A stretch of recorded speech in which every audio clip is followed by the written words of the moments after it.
परिस्थिति कुछ भी हो, डट कर खड़े रहना चाहिए। सही समय आने पर खट्टी कैरी भी बदलकर मीठा आम बन जाती है। इसी मोटिवेशनल चुस्की के साथ आइए शुरू करते हैं हमारी आज की कहानी, जिसका नाम है हर परिस्थिति से लड़ना सीखो।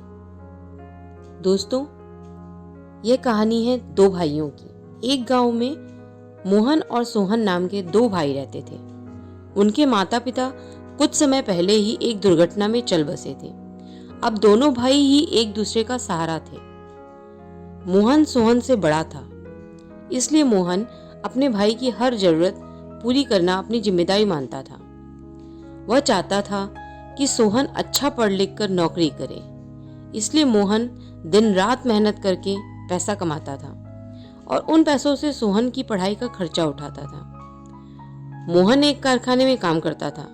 कारखाने का काम खत्म करके वह चाय की दुकान खोलता था ताकि कुछ और पैसे कमा सके, जिससे मोहन की फीस और उसकी जरूरतें अच्छे से पूरी कर सके। मोहन सुबह जल्दी कारखाने जाता था, इसलिए वह जल्दी उठकर घर का सारा काम करता था और दोनों के लिए खाना बनाकर रख देता था ताकि सोहन को पढ़ने में कोई दिक्कत ना आए। इस तरह दिन बीतते गए और सोहन की स्कूल की पढ़ाई पूरी हुई। अब उसने मोहन के सामने कॉलेज जाने की इच्छा जताई।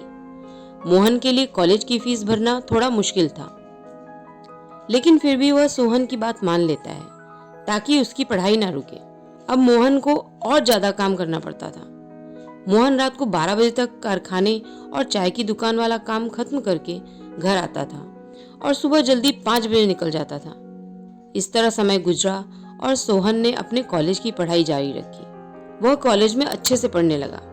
इधर मोहन दिन रात खून पसीना एक करके पैसे कमाता था। मोहन की नींद पूरी नहीं होने से वह कुछ बीमार सा रहने लगा था।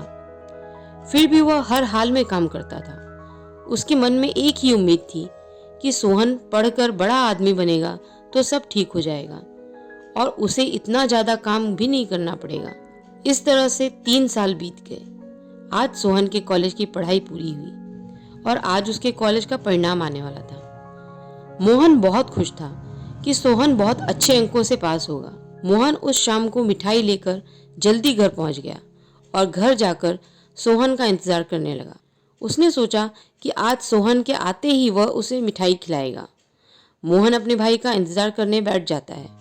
काफी समय बीत जाने पर भी सोहन का कुछ पता नहीं था।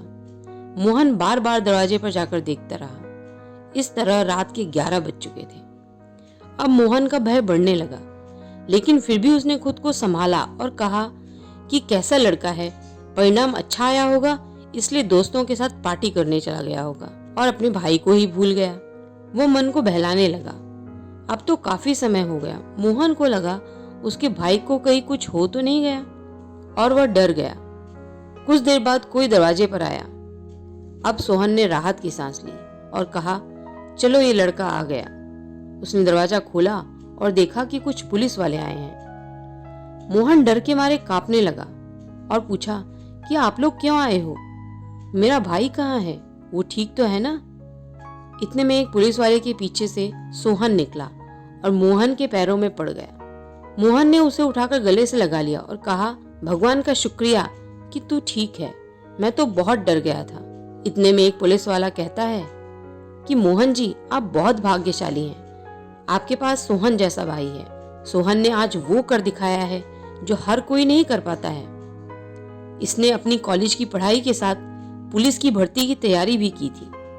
आज उसके परिणाम भी आए हैं। सोहन ने दोनों परीक्षाओं में बहुत अच्छे अंक प्राप्त किए हैं। कुछ दिन बाद इसकी ट्रेनिंग शुरू होगी और फिर नौकरी पक्की हो जाएगी। ये सुनकर सोहन ने कहा कि भाग्यशाली तो मैं हूँ जिसने ऐसा भाई पाया है। इन्होंने मेरी हर जरूरत को पूरा किया है और उसके लिए कड़ी मेहनत की है। लेकिन अब समय आ गया है कि ये आराम करें और मैं इनकी हर जरूरत पूरी करूंगा। ये देख मोहन खुशी से रोने लगा। दोनों भाई आपस में गले लगे। पुलिस वालों ने उन्हें बधाई दी और सबने मिठाई खाई। तो देखा दोस्तों, परिस्थिति कैसी भी हो, लेकिन कभी मेहनत करना मत छोड़ो। एक दिन आपको सफलता जरूर मिलेगी। अगर आपको मेरी कहानी पसंद आती हो तो प्लीज़ एक लाइक करके मेरे चैनल को सब्सक्राइब ज़रूर करें।